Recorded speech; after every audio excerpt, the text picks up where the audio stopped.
میں نے شروع میں حدیث پڑھی تھی، لگ باتیں ہیں عینان لا تمسہم النار، دو آنکھیں ایسی ہیں جسے جہنم کی آگ نہ چھوئے گی، دو آنکھیں ایسی ہیں جو جہنم کی آگ نہ چھو سکے گی، جس سے جہنم کی آگ کہیں پہنچ سکے گی۔ کہا عین بقت خشیۃ اللہ، ایک آنکھ وہ ہے جو اللہ کی یاد میں رو پڑتی ہے، اللہ کے جاہ و جلال کو، اللہ کی کبریائی کو، جنت کو، جہنم کو دیکھ کر کے، اس کے بعد سن کے قبر کے عذاب سے اور قبر کے نعمتوں کو پڑھ کے جن سے آنکھ سے آنسو بہہ جاتے ہیں، اللہ تعالیٰ ایسی آنکھ پر جہنم کو حرام کیا ہے، ایسی آنکھ کو جہنم نہیں سکتی ہے۔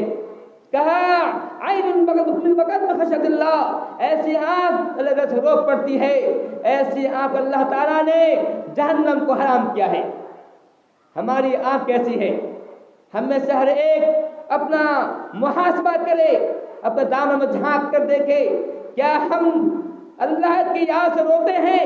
کیا ہمارے دل، ہماری آنکھیں اللہ کی یاد میں بہہ پڑتی ہیں؟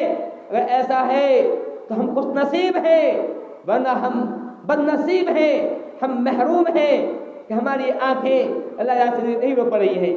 کہا دوسری آنکھیں عین باتت تحرس فی سبیل اللہ، کہا دوسری وہ آنکھ جو رات بھر جاگتی ہے اللہ کے راستے میں مجاہدین کی حفاظت کے لیے، اسلام کی حفاظت میں، دین کی حفاظت میں، مجاہدین کی حفاظت میں، جو رات بھر جاگا کرتی ہے، رات میں اس آنکھ کو نیند نہیں آتی، ایسی آنکھیں جو رات میں شب بیداری کرتی ہے اور جو ہے دین کی حفاظت کے لیے، اسلام کی حفاظت کے لیے اللہ کی راہ میں جو آنکھیں شب بیداری کرتی ہیں، اللہ تعالیٰ نے ایسی آنکھ کو بھی جہنم کا حرام کر دیا ہے۔ ایسی آنکھ کو جہنم کی آگ نہ چھو سکے گی۔ ایسے لوگ خوش بخت ہیں، ایسے لوگ خوش نصیب ہیں جنہیں یہ موقع میسر ہوتا ہے کہ اسلامی سرحدوں پر اللہ کے راستے میں جہاد کرتے ہیں اور رات بھر شب بیداری کرتے ہیں، اسلامی فوج کی حفاظت میں، اپنے دین کی حفاظت میں، اسلام کی حفاظت میں رات بھر شب بیداری کرتے جاگتے ہیں۔ ایسی آنکھیں خوش نصیب ہیں۔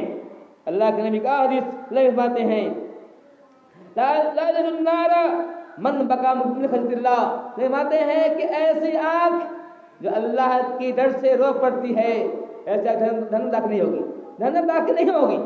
اندازہ کیجئے یہ رونے کی باتیں ہیں، کیا ہم بھی اللہ کی یاد میں روتے ہیں؟ کیا ہمارا بھی یہی حال ہے؟ اگر ایسا ہے تو پھر ہم خوش نصیب ہیں۔ میرے دوستو، میرے بزرگوں، ہم تو اتنا انسان ہیں، گناہوں کے پتلا ہیں، نہ جانے کتنے گناہ کرتے رہتے ہیں صبح و شام تک۔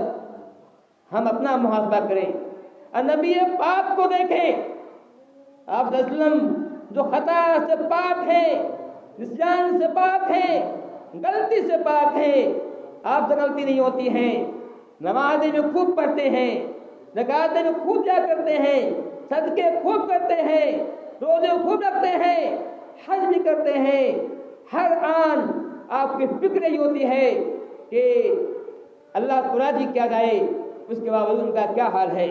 ملاحظہ ہو، حضرت عبداللہ بن سخیر فرماتے ہیں، ابواللہ شریف کی حدیث ہے کہ آپ صلی اللہ علیہ وسلم ایک دن مسجد میں داخل ہوا، آپ صلی اللہ علیہ وسلم نماز پڑھ رہے تھے، آپ کے پیٹ سے، آپ کے سینے سے عزیز کا عزیز مرجل، آپ کے سینے سے آواز نکل رہی تھی، جس طرح سے ہانڈی میں پانی پکتا ہے، پانی کھولتا ہے، آواز نکلتی ہے، ویسی آواز آپ سے نکل رہی تھی۔ آپ نماز پڑھ رہے تھے، رو رہے تھے۔ آپ رونا تو ہوتا ہے، ایک آدمی ایک جو مخ روتا ہے، ایک آدمی مخ نہیں ہوتا ہے، دل میں روتا ہے، تو آپ جو دل میں رو رہے تھے، اس رونے کی وجہ سے آپ کے سینے سے ایسی آواز نکل رہی تھی جیسے جب ہانڈی کھولتا ہے اور اسے آواز نکلتی ہے، ہانڈی کے کھولنے کی جیسی آواز آپ سے نکل رہی تھی۔ کون رو رہا ہے؟ نبی رو رہا ہے، نبی پاک آخر نبی امام الانبیاء سید الکونین فخر موجودات رو رہے ہیں۔ کون رو رہا ہے؟ جو معصوم عن الخطا ہے، گناہوں سے معصوم ہے۔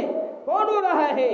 جو رات بھر نمازیں پڑھتا ہے، دن میں اللہ کی تبلیغ دین کی تبلیغ کرتا ہے، کبھی جہاد کر رہا ہے، جہاد کے میدان میں ہے، کبھی لوگوں کے پتھر کھا رہا ہے، کبھی گالیاں سن رہا ہے دین کے لیے، ایسا آدمی رو رہا ہے۔ لیکن صحابی فرماتے ہیں کہ میں نے سنا آپ صلی اللہ علیہ وسلم رو رہے تھے، آپ کے سینے سے عزیز مرجل کے سینے سے ایسی آواز آئی تھی جیسے ہانڈی میں جب پانی پکتا ہے جو آواز اٹھتی ہے ویسی آواز سے نکل رہی تھی، آپ رو رہے تھے۔ مسلمانوں، ہمارے لیے پیغام ہے، ہم بھی اللہ اپنے دل کے اندر اللہ کا ڈر بٹھائیں، ہم بھی اللہ کی یاد